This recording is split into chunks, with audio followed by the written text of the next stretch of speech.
অনেক বেশি অবাক হয়েছি সবার এত সুন্দর পার্টিসিপেট।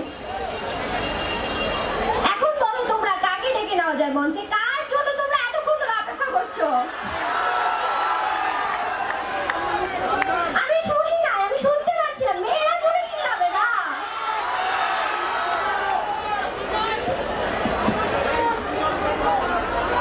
না আমি ভাবছি কাকে ডাকবো।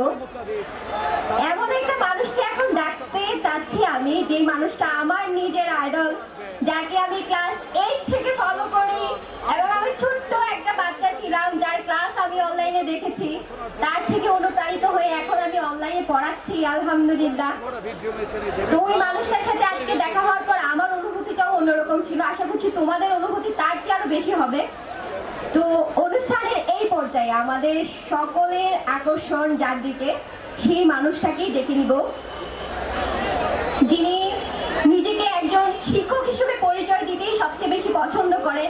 এর বাইরে তার অনেক পরিচয় আছে, কিন্তু তিনি সবসময় শিক্ষক হিসেবেই নিজেকে প্রেজেন্ট করতে সবচেয়ে বেশি পছন্দ করেন। যেহেতু এখানে শিক্ষার্থীরা বেশি,